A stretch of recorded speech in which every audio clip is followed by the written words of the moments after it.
Sud Radio, ça débat chez Expert, 9h-10h, Valérie Expert. Ça débat, effectivement. On pourrait peut-être changer de titre et appeler ça « C'est quoi ce pays ?» C'est un petit peu ce qu'on s'est dit en préambule de cette émission. Bonjour à toutes et à tous et bienvenue pour commenter l'actualité avec aujourd'hui Alexis Poulain, directeur de la publication du Monde Moderne. Bonjour Alexis. Bonjour Valérie. On vous a entendu il y a quelques instants chez Patrick Roger. Vous débattez, vous éditorialisez tous les mercredis matins sur Sud Radio. Rafik Smati, chef d'entreprise, président du mouvement Objectif France. Bonjour. Geneviève Gotzinger, vous êtes communicante et présidente de l'agence Image. Et Jacques Miard. Bonjour. Jacques Miard, est-il là?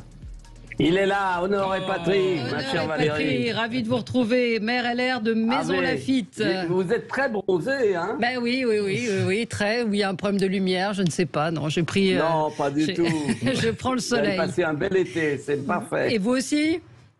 Absolument, j'ai bien travaillé. Vous n'avez pas pris de vacances? Si, mais j'ai travaillé en vacances car les neurones ne doivent jamais arrêter. Absolument, je vous ai vu tweeter et commenter. Alors c'est quoi ce pays? C'est pas mal ce commentaire, parce que c'est vrai que ce matin, c'est un petit peu la question qu'on peut se poser. Des piscines fermées, des trains en moins. J'entendais que les voitures électriques, c'est le cas en Californie, n'ont pas le droit de faire le plein d'électricité. Chez nous, on imagine de revenir à 110 km à l'heure pour économiser l'essence. On va parler de cette crise de l'énergie.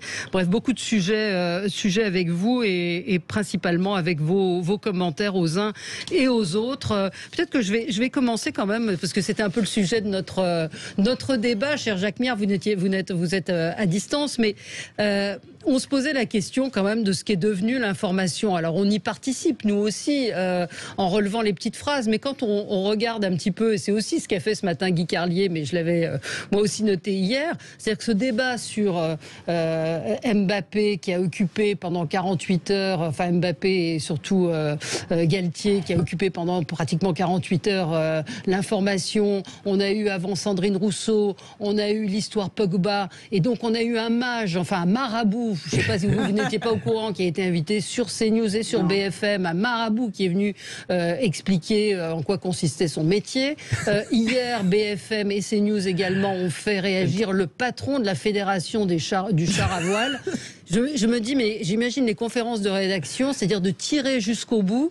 Alors, est-ce que vous avez été offensé, monsieur le président de la fédération des chars à voile, qu'on ait pu citer ça? Enfin, on est quand même chez les fous. Je parle même pas du barbecue de Sandrine Rousseau que vous vouliez encore évoquer, Jacques Miard, mais ça suffit. Enfin, Alexis. Mais c'est l'infotainment, on appelle ça, c'est l'information divertissement. C'est-à-dire que je pense que l'actualité est tellement anxiogène en réalité. Si on regarde aujourd'hui la guerre en Europe, la crise énergétique, la crise financière, les Français qui ne savent pas vraiment à quelle sauce ils vont être mangés, puisqu'on parle de plan de sobriété, de plan de rationnement dans les mots, dans la bouche de la première ministre. Enfin, donc on préfère finalement ces petits sujets qui sont rigolos finalement, qui nous occupent, qui font café du commerce, et ça permet de jeter un voile pudique sur la vraie actualité. On pourrait parler du Yémen, on pourrait parler de l'Éthiopie, où là la guerre fait rage également, mais on ne voudrait pas en parler. On pourrait parler encore une fois des territoires occupés. Bref, tout ça non. Gardons un voile pudique sur l'actualité, la vraie, sur le monde tel qu'il va mal, et parlons des barbecues, parlons des marabouts, ça détend. Voilà, j'ai envie de dire, ça détend. Alors, Jacques Miard. Oui, Valérie a raison, ça fait un peu faribole. Et on s'engage sur les fariboles et on se fait plaisir à commenter quelques âneries. Je crois que, quelque part, c'est la liberté d'expression, point barre. Cela étant, il ne faut pas exagérer, il ne faut pas faire tourner, effectivement, je dirais, la scène internationale comme la scène intérieure sur des fariboles. Et pour moi, je n'ai pas réagi ni sur le char à voile, ni sur un certain nombre d'autres choses. Il n'en demeure pas moins qu'on doit se méfier, je dirais, de se laisser aller, parce que c'est l'ensemble du système qui est perverti et qui en subit les conséquences, y compris bien sûr les médias. Ce qui est fascinant, c'est la manière, dans les politiques sont tous engouffrés là-dessus et on surfait sur le char à voile. Enfin, c'est proprement. Même la première ministre hier qui dit je demande aux joueurs de foot de prendre conscience. Non mais c'est absolument. Non mais absolument. Alors qu'en fait, ça aurait dû être un gros éclat de rire et puis point final. Ça valait rien d'autre qu'un éclat de rire. Voilà. Rafik, on est d'accord. Vous savez, nous sommes en pleine société du spectacle. Ouais. Souvenez-vous, Guy Debord, dans les années 60, c'est exactement ce qui est en train de se dérouler devant nous. Je n'en veux pas du tout, mais pas du tout aux journalistes ni à la presse. Ils sont là pour faire de l'audience, ils sont là pour faire leur business. En revanche, j'en veux terriblement aux dirigeants politiques qui sont supposés tirer le débat vers le haut et qui se servent de ces polémiques pour faire du buzz et pour accessoirement nous détourner des vrais sujets. J'entendais pas plus tard ce matin Yannick Jadot, qui a une véritable responsabilité en tant qu'ancien président à l'élection présidentielle. Il a une parole qui est audible, qui est importante, qui est entendue. Ben, je l'entendais revenir sur la polémique du jet privé en essayant de tacler Emmanuel Macron, alors que nous attendons des solutions. On n'attend pas des slogans.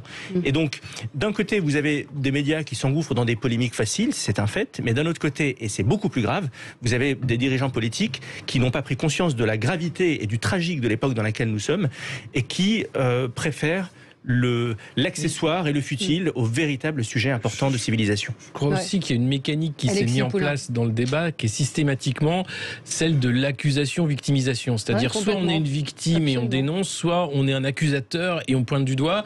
Et derrière, le débat est devenu complètement caricatural. Enfin, c'est le cas sur cette blague en conférence de presse. Ça mérite pas 48 heures de débat. Alors, c'est bien parce que l'écologie est un sujet central, très bien. Mais parlons-en autrement.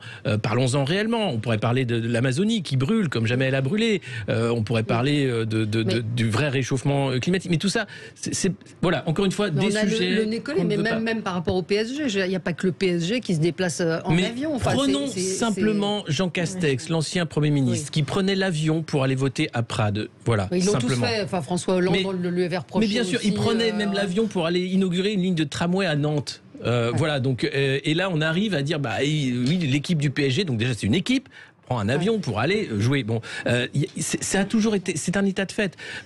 Pendant le Covid, pendant les confinements, l'aviation de luxe allait très bien et les jets privés volaient comme jamais. Donc il y a deux mondes. On va pas refaire ce débat sur les jets, même si. Mais c'est un vrai débat parce que derrière il y a un vrai débat sur il y a une caste de privilégiés qui voyagent en avion et qui derrière donnent des leçons de morale. Pardon, là c'est lié aux questions énergétiques aussi. C'est un peu différent. C'est pas juste les privilégiés. Oui, Alexis souligne un problème, je dirais, fondamental, c'est accusation-victime. Oui. Et moi, je me souviens toujours que c'était à l'égard, justement, de la crise irakienne et des Américains, un slogan, pas un slogan, un proverbe qui dit « When you point at somebody », lorsque tu montres du doigt quelqu'un, tu as 3 doigts qui te regardent. Et ça, je dirais, c'est l'élément de la modération qu'il faut garder. Et c'est là où il y a un problème, mais nous en sommes tous victimes et tous les acteurs. C'est l'emballement. Et puis, vous savez bien, un événement surgit à N, et à N-1, à N+2, il est oublié et on passe à autre chose.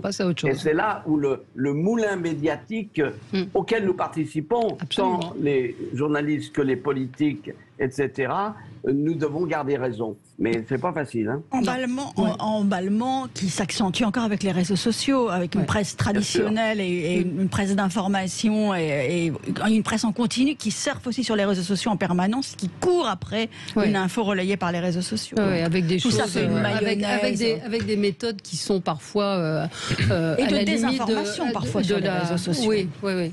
Vous vouliez évoquer une désinformation en particulier? Oui, mais vous n'avez pas voulu. Non, mais allez-y, on est parti dans ce débat. Je pense que ça va intéresser Alexis. Oui, effectivement, c'est ce qui s'est passé. Ce week-end sur une chaîne de télévision russe qui a montré quelques images de cette manifestation. Toutes les semaines, il y a une manifestation des patriotes dans les rues de Paris. Florian Philippot, ils sont quelques dizaines, c'est quelque chose qui ne représente rien. Ces images ont été diffusées sur la télévision russe, qui les a instrumentalisées pour essayer de nous expliquer que tout Paris était en fait en mouvement contre la politique d'Emmanuel Macron sur l'Ukraine. Voilà. Donc ça, c'est de la désinformation relayée par les réseaux sociaux. Alexis ne va pas être d'accord, parce que je crois que vous avez absolument à l'opposé de cette version.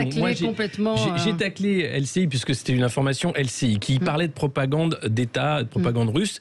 Or, ce que dit la télévision russe, elle dit qu'il y a une manifestation dans Paris, évidemment, contre les mesures liberticides, etc., etc. Et les patriotes ne sont pas quelques dizaines, ils sont quelques centaines, voire quelques milliers tous les week-ends. Et d'ailleurs, Florian Philippot s'en est étonné du traitement de cette information par LCI. D'ailleurs, LCI s'est excusé en disant, effectivement, il y avait une manifestation, parce que c'est au-delà de la désinformation. C'est-à-dire qu'ils ont nié le fait qu'il y avait une manifestation sur LCI. Et ils ont dit que ça avait été des images d'archives qui avaient été utilisées. Ils ont nié le fait qu'il y avait la manifestation. LCI s'est planté, on est complètement d'accord. Non, mais elle s'est pas plantée. LCI a fait de la désinformation. Et je pense pas. Non, mais dans le monde orwellien dans lequel on vit, c'est que hier, LCI a eu un prix comme étant la meilleure chaîne d'infos en France. Donc, on est dans un délire total. Non, mais il faut le dire. C'est pour ça que je ne voulais pas que Geneviève le fasse, parce que mais c'est bien, parce que ça montre que la désinformation fonctionne. Mais c'est parce que vous avez pris l'info LCI au premier degré. Mais absolument pas. Moi, c'est pas sur LCI que j'ai vu l'info. Pardonnez-moi. J'ai vu cette info sur les réseaux sociaux, de la part, pardonnez-moi, de cyberactivistes maliens, africains, qui relayaient la télévision russe. Donc moi, je ne l'ai pas vu sur LCI. Je l'ai vu sur les réseaux sociaux de la part de cyberactivistes maliens. Excusez-moi, anti-français. C'est dire qu'il y avait effectivement des manifestations. Je ne l'ai pas vu sur LCI, encore une fois. On ne va pas lutter contre la propagande par de la propagande. Je pense que ce n'est pas de la propagande. Je pense qu'effectivement, vous m'auriez demandé à moi, vous auriez demandé à Valérie, vous auriez demandé à n'importe qui s'il y avait eu une manif dans les rues de Paris samedi, on vous aurait répondu non. Eh ben moi, je vous aurais dit oui, parce que mon boulot, c'est journaliste. Là où il y a eu une erreur de LCI, c'est qu'effectivement, avant de dénoncer la chaîne russe, il aurait dû vérifier qu'il n'y avait pas eu d'infos de manif dans les rues de Paris. Là, on est d'accord. Non, mais c'est scandaleux. Non, mais c'est une scandaleux. Ce qui est scandaleux, c'est la manipulation russe. Non, c'est une erreur. Quand j'ai regardé la séquence, la journaliste dit il n'y a pas eu de manifestation. Ils sont 5 en plateau. Il n'y en a pas un qui est foutu de reprendre en disant mais attendez, on sait très bien que tous les week-ends il y a des manifestations. C'est pas une manifestation. C'est quelques Pékins dans les rues de Paris. Il y avait personne devant le Conseil d'État. Florent Philippot n'a pas fait de discours. Ils n'étaient pas quelques centaines, quelques milliers. Quelques centaines. Mais c'est. Et ben alors, ils étaient combien pour l'imam Hussein? Et combien il y a eu de caméras pour les regarder? Non mais voilà. Alors ça suffit. Mais non, mais j'aimerais que la profession de journaliste à un moment quand même se bouge et dise c'est scandaleux ce qui s'est passé sur LCI. C'est une erreur. D'autant plus non, c'est de la désinformation. C'est une erreur. Il y a une manipulation. Une erreur, c'est une erreur. De la désinformation, c'est volontaire. Ça n'a pas été fait de façon volontaire. C'est une erreur. Alors c'est grave. Le directeur de la rédaction devrait prendre les mesures de la gravité de ce qui s'est passé sur sa chaîne. Alors, Jacques Miard. Oui, je voudrais dire un mot, c'est que effectivement, suivant malheureusement plus LCI chez moi, parce qu'elle a été coupée par la BBC avec entre TF1 et Mediapart et Canal. Enfin l'autre chaîne Canal. Oui, Canal. Ce qui est certain, c'est que LCI a un parti pris qui est fortement anti-russe. Oui, ça c'est évident. Et donc ça frise parfois, je dirais, la propagande la plus primaire. Et c'est dommage, parce que c'est une grande chaîne, avec des gens qui souvent développent des arguments qui permettent de recaler les choses, mais ils sont aujourd'hui dans un pro-Zelensky qui fait frémir également. Non, mais vous avez raison. C'est vrai. Vous avez raison dans le sens où il y a de l'Ukraine quasiment 24 heures sur 24. Mais là, précisément... Mais je trouve... Alors Rafik Smati. Je trouve très honnêtement la manière dont tourne ce débat assez surréaliste. On est en train, il y a des intervenants qui sont en train de renvoyer dos à dos, je cite, la propagande russe et la propagande française. Ce qui est tout juste hallucinant. Je voudrais quand même rappeler un fait incontestable qui va permettre à vos auditeurs de bien comprendre ce qui est en train de se jouer aujourd'hui. Lorsque la France a quitté le Mali, eh bien vous avez eu un certain nombre de rumeurs qui ont été lancées par la Russie, disant que la France avait enterré vivants des soldats maliens sur place. Il y a eu un début de polémique qui aurait pu nous emmener très loin, jusqu'à nous faire accuser, nous, la France, de crimes contre l'humanité et de nous discréditer durablement en Afrique. Heureusement, comme on est un pays qui est quand même plutôt bien équipé et pas trop bête, heureusement, en quittant le Mali, on a laissé un drone en faction. Nos armées ont laissé un drone qui ont pris en flagrant délit les milices Wagner de la Russie en train de faire ce charnier qui a évidemment tout de suite désamorcé la rumeur selon laquelle la France avait réalisé un crime contre l'humanité au Mali. Voilà ce qui est en jeu aujourd'hui.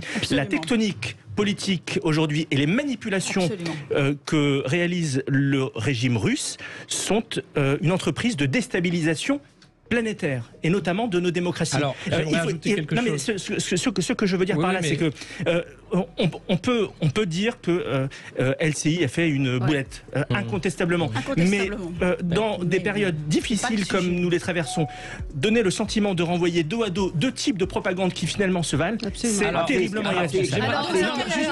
C'est extrêmement important. Stop. C'est la pub, mais on va continuer ce débat. On va continuer. Oui, Alexis, spécialiste des théories du complot. Avec vous sur Sud Radio, nous débattons, et oui, ça débat ce matin. Alors Alexis Poulain, je vous ai promis, et ce n'est pas comme le dit un de nos auditeurs, casser le débat avec des pubs mondialistes, c'est dégoûtant. Ça c'est tout vous, ça Valérie. Voilà. Les pubs mondialistes, c'est Valérie. Non, mais... Voilà. J'ai voulu détourner la conversation parce que je sentais que... Alors, c'est très juste ce qu'a rappelé Rafik sur la manipulation au Mali. Je voudrais juste rappeler qu'en temps de guerre, censure et propagande font bon ménage et l'information prend cher, généralement. Et je voudrais rappeler que ça, par exemple, c'était la preuve d'armes de destruction massive en Irak. Il n'y en a jamais eu. Pareil pour les bébés koweïtis qui auraient été massacrés dans les couveuses. Pareil sur la désinformation d'Al Jazeera lors de la guerre en Libye. Donc il y a toujours eu de la propagande, des opérations des Russes qui montraient des queues devant chez Poilane en disant que les Français manquaient de pain. Mais la guerre, c'est la censure et la propagande. Et c'est une arme. L'information est une arme. Et l'information prend cher en temps de guerre. Donc il faut, quand on est journaliste, faire extrêmement attention. Et justement, essayer d'aller voir et ne pas prendre pour argent comptant la parole, évidemment, des gouvernants, puisqu'elle est sous couvert de l'intérêt suprême de l'État et pas forcément de l'information. Donc voilà, c'est difficile, évidemment, de faire la part des choses. C'est difficile de s'y retrouver, mais simplement, quand une chaîne d'infos française nie une manifestation qui a eu lieu dans les rues de Paris, moi, ça me choque et ça devrait choquer l'ensemble de la profession. Il y a toujours eu des erreurs aussi. On pense à Dupont de Ligonnès et le Parisien. Mais ça, c'est AFP, c'est formidable. Mais c'est autre chose. C'est encore autre chose. Je voudrais qu'on parle quand même de la crise de l'énergie et des conséquences. Alors, Jacques Miard, c'est votre coup de gueule ce matin. Oui, c'est un coup de gueule parce que j'ai été profondément choqué par les propos du président de la République lorsqu'il a accusé le président d'EDF d'avoir failli à sa mission.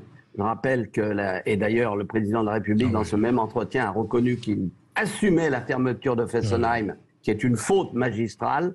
Il a oublié de parler d'Astrid. Bref, il faut quand même regarder les choses telles qu'elles sont. C'est que si malheureusement nous avons pris un retard et nous avons des difficultés avec nos parcs nucléaires, les gouvernements successifs depuis maintenant 10 ans en sont les responsables et le président de la République en premier chef.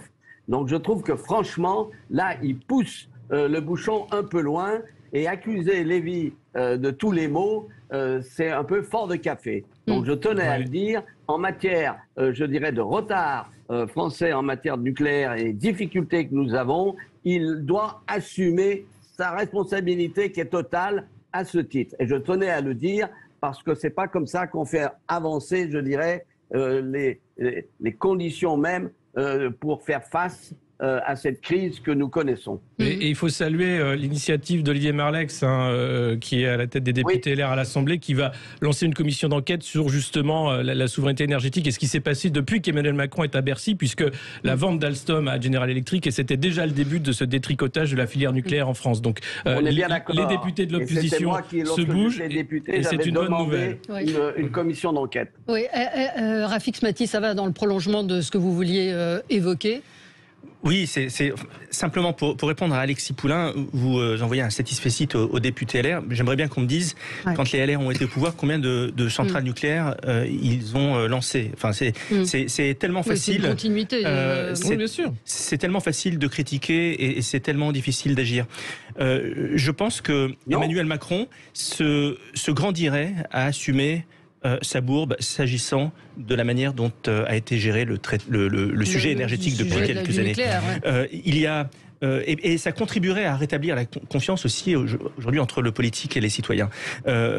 Jean-Bernard Lévy est un serviteur de l'État qui a fait un travail remarquable, qui accessoirement, et je vais peut-être choquer certains de vos auditeurs, était payé au lance-pierre, puisque son salaire était de 450 000 € par an, ce qui, pour une entreprise du CAC 40 qui a en charge la responsabilité nucléaire de la France, c'est rien du tout, c'est des cacahuètes, et il a accepté de le faire, il a pris tous les risques, et il a fait avancer son entreprise dans des conditions admirables.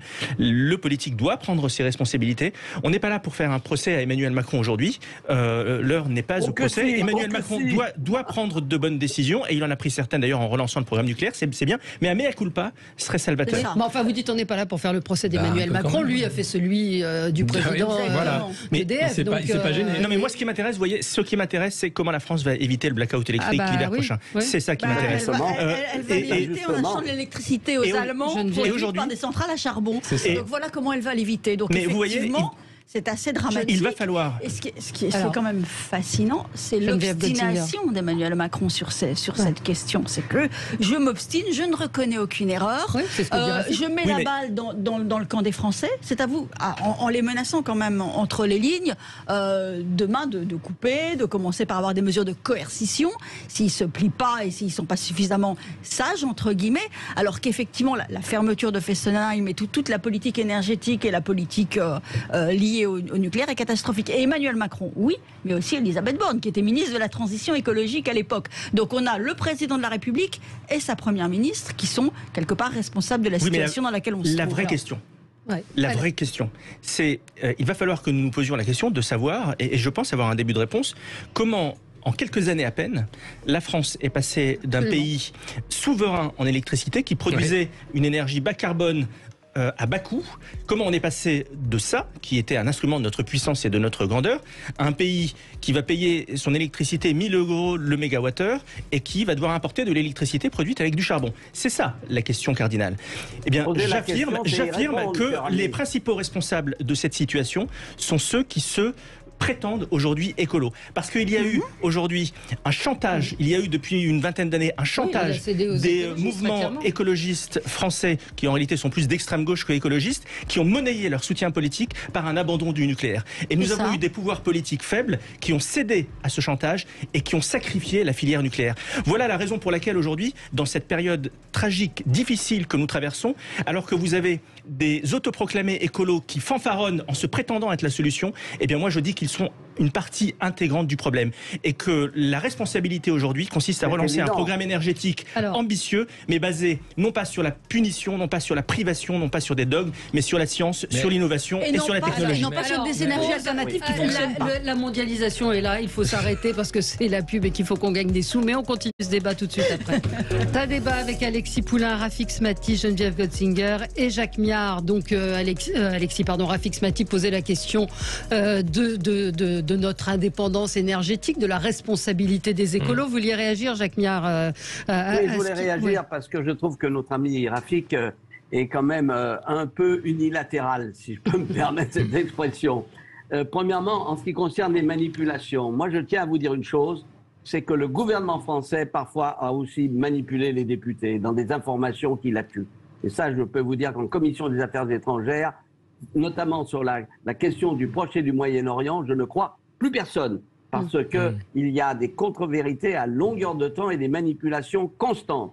Ça, je tiens à vous le dire. Donc, soyez pas trop naïfs de ce côté-là, le gouvernement. Alors, sur l'affaire du Mali, je tiens à vous dire une chose, je suis de ceux qui ont pensé qu'au lieu de partir la queue entre les jambes, il fallait éliminer Wagner et qu'on en avait les moyens et ne pas laisser faire ce qui s'est passé. Or là, on s'est couché. Et vous avez raison, heureusement qu'on a pu démentir les atrocités de Wagner, elles sont réelles. Je suis d'accord avec vous. Mais attention, dans le conflit Ukraine notamment et Russie, je peux vous dire qu'il va falloir prendre un peu de recul parce qu'il y a des éléments troublants, notamment dans l'attitude américaine qui ont poussé, je dirais, et qui ont réarmé depuis 2014 l'Ukraine et qui veulent se battre jusqu'au dernier soldat ukrainien. Je le dis avec force parce que ça, nous n'avons pas à suivre, je dirais, les ultra-européens qui ont des raisons d'être anti-russes, mais ce n'est pas notre politique à long terme. Alors, une phrase, et puis je voudrais qu'on revienne à l'énergie. Vraiment une phrase sur le Mali, c'est un pays souverain. Si le Mali souhaite que les forces françaises partent du Mali, les forces françaises en partent. Souverain, tu parles. Souverain,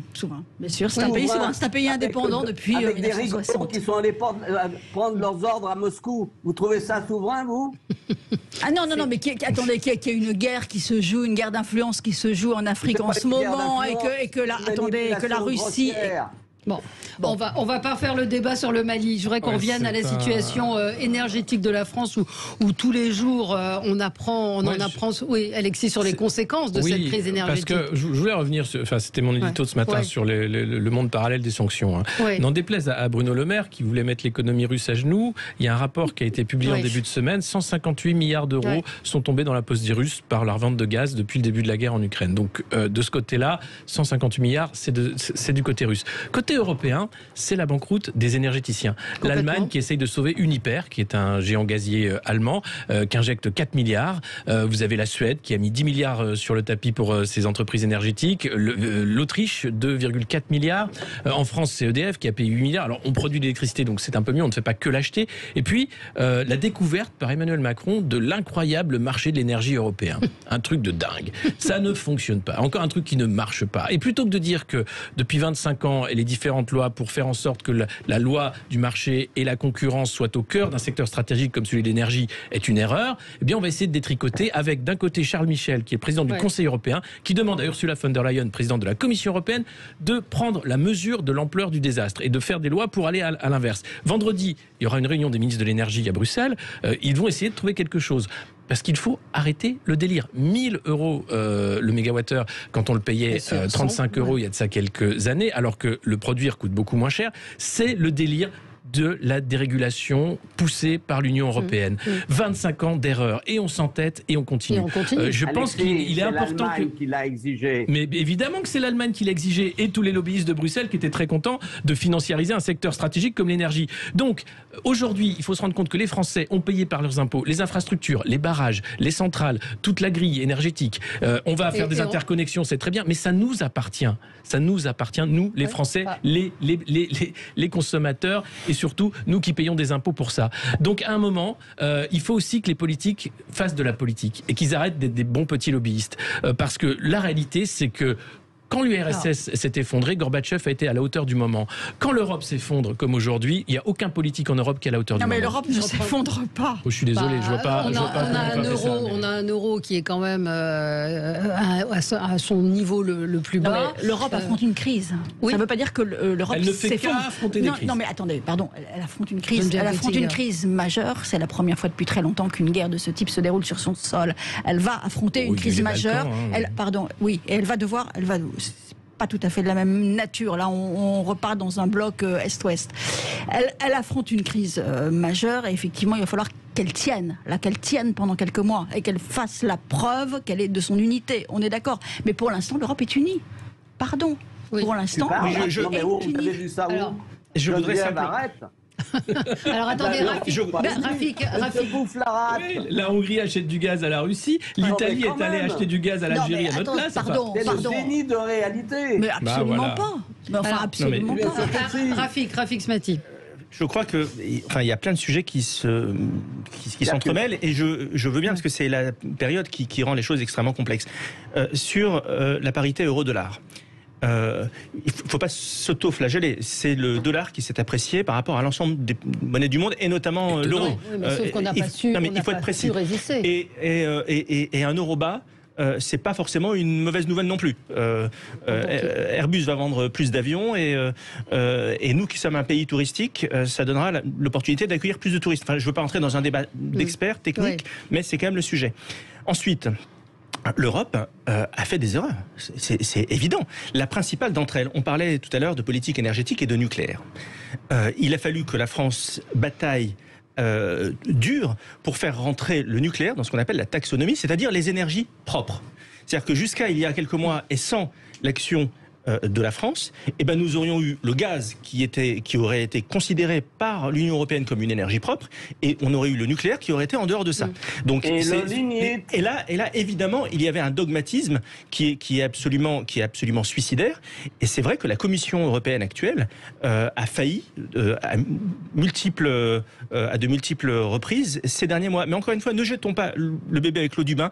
L'Union européenne fait d'autres choses pas mal à côté, notamment en matière de politique numérique et autres. Donc, profitons de cette crise. En fait, c'est ça le message que je veux faire passer. Profitons de cette crise, non pas pour la subir, non pas pour se lamenter, mais pour précipiter les changements, pour essayer de faire accoucher de cette crise. Mais parce que vous avez deux façons de voir les choses. Ça, c'est peut-être mon tempérament entrepreneur. Quand les choses vont mal, soit on se dit mince, ça va mal, et on fait de la prophétie autodestructrice et ça va encore plus mal. Soit on se dit on est peut-être à un changement d'état et on va se donner les moyens de penser un nouveau modèle, un nouvel ordre économique, social et écologique. Et c'est ça qui est en jeu aujourd'hui. Sauf qu'on a des boulets aux pieds, on a des poutres sur les épaules qui nous maintiennent au fond de l'eau, et que pour se débarrasser de toutes ces entraves, je ne veux pas être pessimiste, mais il y a quand même un certain nombre. Mais c'est tout le tragique de l'histoire. Évidemment que nous avons des boulets énormes. Quand on a une dépense publique qui représente 59% de notre produit intérieur brut, lorsqu'on est le pays le plus fiscalisé du monde, lorsqu'on a une inflation normative et fiscale comme on le connaît en France, évidemment, c'est des boulets. Et c'est ce qui nous permet. Et évidemment, la conséquence de tout ça, c'est la dette, c'est-à-dire la patate chaude qui sera léguée aux générations futures. Évidemment, ça, c'est l'état de fait. Malheureusement, on ne va pas écrire le passé. Et j'ai été suffisamment dur, et notamment sur votre plateau ces dernières années, pour critiquer notamment la manière dont étaient gérés nos comptes publics. Seulement, voilà, aujourd'hui, nous sommes en crise, une crise existentielle, et les problèmes sont là. Donc, gérons-les. Pensons à un nouveau modèle plutôt que de nous lamenter et de nous dire que nous allons perdre la bataille. Non, nous allons la gagner, cette bataille, à condition de le vouloir. Jacques Miard. Oui, alors Rafik a raison sur un point majeur. Il faut bien évidemment pas se leurrer.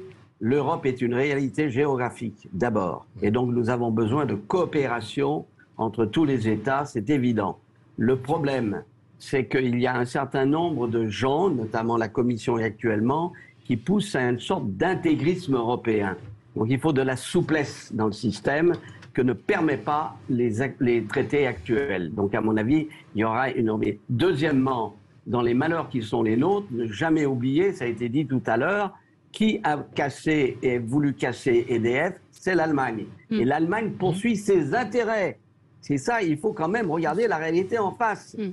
Et de ce côté-là, il faut cesser de bêler, je dirais, l'amitié franco-allemande, parce que les Allemands se foutent pas mal de ce qu'est la France. Ils défendent leurs intérêts. Mais là, encore une fois, c'est à cause des écolos allemands. Parce qu'après Fukushima, Merkel a été prise en otage intellectuel idéologique par les écolos allemands, et elle a renoncé au nucléaire. L'Europe, c'est un ensemble géographique. Je connais bien l'Allemagne pour y avoir été en poste. Je peux vous dire qu'il change d'avis, et le seul leitmotiv, la seule ligne, c'est la défense des intérêts allemands. Mais chacun défend ses intérêts. L'Allemagne défend ses intérêts, la France défend ses intérêts. Parce que M. l'eurolâtre Macron, qui est complètement eurolâtre, il est capable, parce qu'il a... Non mais cher Jacques, vous êtes europhobe depuis toujours, on le sait, vous êtes souverainiste. Sur les intérêts français pour rallier, je dirais, les idées allemandes. Bon, chacun défend ses intérêts, la France également défend ses intérêts. On est d'accord sur le fait que ce soit avant... Bien sûr que si. Mais je peux finir. L'Europe est un ensemble géographique, on est d'accord. L'Europe, c'est aussi un système de valeurs communs. Et je trouve que justement, cette crise... L'histoire du monde, c'est pas... Laissez terminer Geneviève. Cette crise ukrainienne, c'est justement l'occasion de marquer, de rappeler solennellement cet attachement commun à des valeurs partagées. Et je trouve que ça, pour l'instant, l'Europe le fait. Elle a fait le choix de valeurs, de souveraineté, justement, de démocratie, la défense des valeurs, de refus de voir un pays attaqué par un autre par les armes. Enfin, Alexis évoquait quand même l'Italie qui se débrouille tout seul sur... Geneviève, vous avez bougé sur l'Irak ? Pardon ? Est-ce que vous avez tenu les mêmes propos sur l'Irak et l'agression américaine? Oui, bien sûr. On avait la bonne position à l'époque. La France avait la bonne position. La France avait la bonne position. Après la mondialisation, c'est le retour du débat. À tout de suite. Sud Radio, ça débat chez Expert, 9h-10h, Valérie Expert. Ça débat jusqu'à 10h. Ensuite, les médias avec Gilles Ganzmann. Nous recevrons Sylvie Tellier qui quitte, vous le savez, la présidence de Miss France. On va changer de sujet quand même. Alexis Poulain, vous vouliez évoquer un sujet tout autre. C'était parce qu'on cherchait des sujets hier, tellement l'actualité entre marabout, char à voile et barbecue, on savait plus. Donc j'ai dit, et pourquoi pas les sites porno? Et effectivement, on en parle. Alors, c'est une législation qui est déjà là depuis 2 ans sur la limitation d'accès des sites pornographiques aux mineurs, parce qu'une étude est sortie de plusieurs associations de défense de l'enfance, où on apprend que c'est vers l'âge de 11 ans qu'on a le contact avec les premières images pornographiques sur Internet. C'est assez jeune, c'est assez choquant. Et c'est vrai que, à mon époque, il fallait trouver la cachette de papa, les cassettes, les magazines. C'était plus compliqué. Là, il suffit de cliquer, de trouver. Alors, il y a la responsabilité des parents, évidemment, avec les filtres parentaux. Moi, j'ai eu des enfants, j'en ai mis, évidemment, pour éviter ce genre d'aventure. C'est pas systématique, il y a des parents qui savent pas comment faire, évidemment, il y a des enfants qui passent trop de temps devant les écrans aussi, mais là on demande aux sites pornographiques de se conformer à la législation, c'est-à-dire de demander des preuves qui sont pas que du déclaratif, que les personnes qui consultent ces sites ne sont pas mineures. Or le problème c'est comment faire, il faut demander une carte d'identité, ça va être compliqué, et comment mettre en place cette législation dans les faits. C'est un vrai débat de société, parce que derrière la culture porno, il y a une image de la femme dégradante, il y a de la violence, il y a une éducation sexuelle dysfonctionnelle qui se fait. Donc c'est un vrai débat. La question c'est comment faire sans rentrer encore une fois dans la censure, sans faire des lois qui vont créer des monstres derrière, parce que après ce sera quels sites qui seront interdits et pour quelles raisons. Et puis comment faire pour que ça fonctionne, ce filtrage à l'entrée.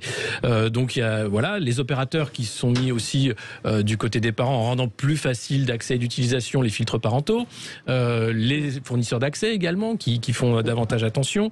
Donc il y a plusieurs outils qui sont sur la table.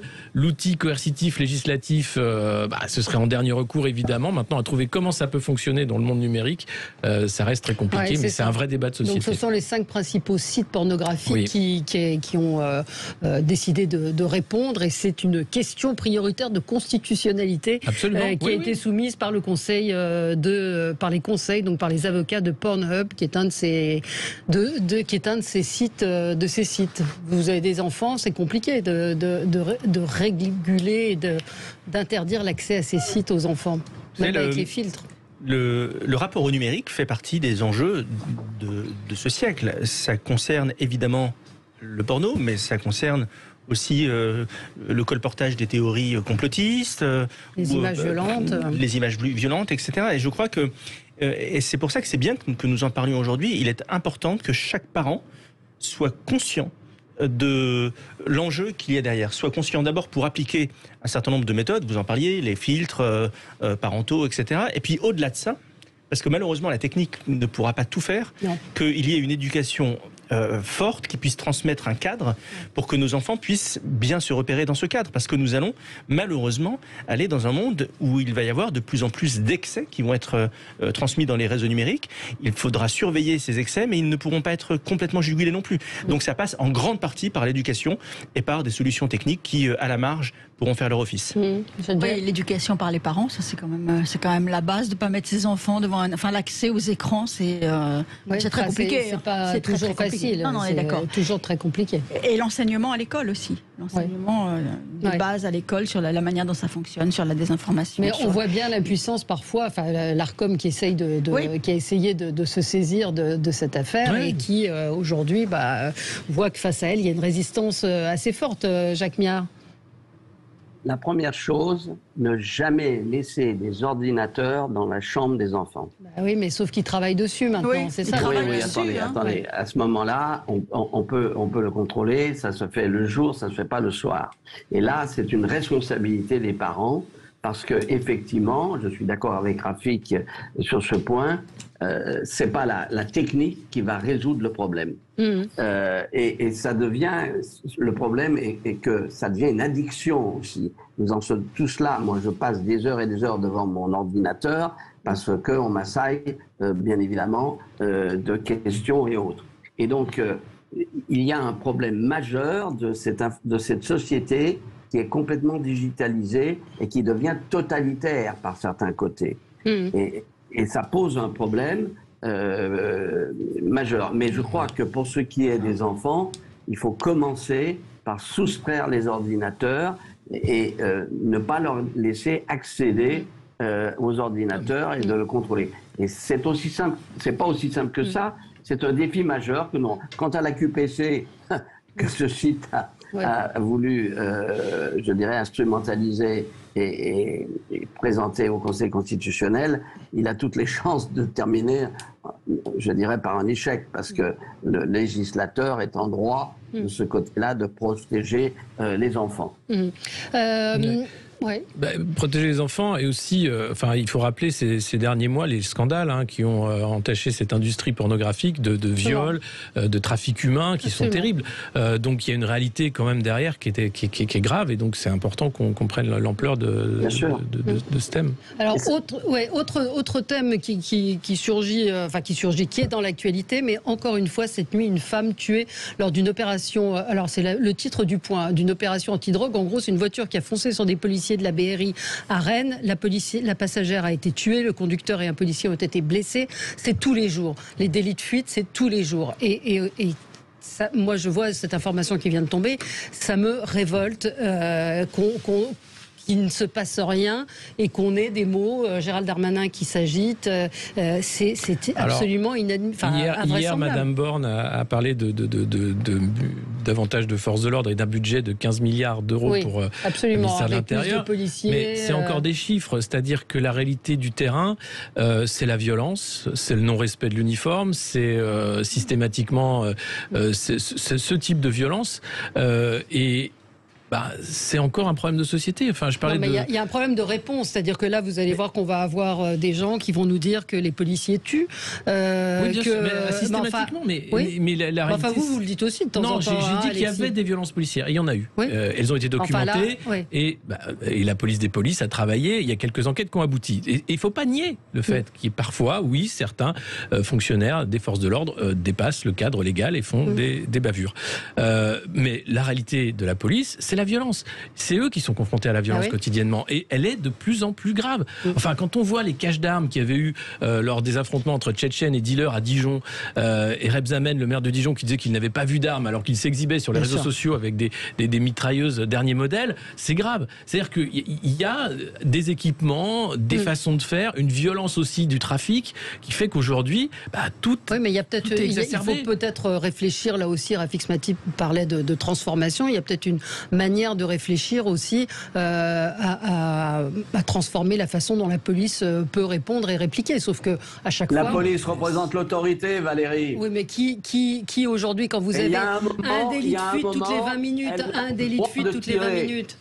Oui, c'est bien ce que je dis. C'est ce qui se passe. C'est ce qui se passe. Oui, sauf qu'il faut que le policier soit renversé, qu'on leur fonce dessus. Sinon, vous avez vu ce qui s'est passé dans certaines affaires où on remet en cause l'intervention de la police.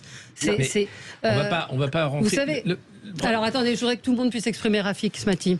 Il y a quelques semaines, un rappeur français est allé emmener quelques amis ou quelques fans en Grèce. Ils ont commis... Ils ont tabassé un touriste espagnol. Ils ont tabassé quelqu'un et ce rappeur a cru bon de faire ensuite une vidéo en disant globalement la chose suivante. Ouais, mais je leur ai dit, on n'est pas en France ici. On n'est pas en France. Tenez-vous à carreau.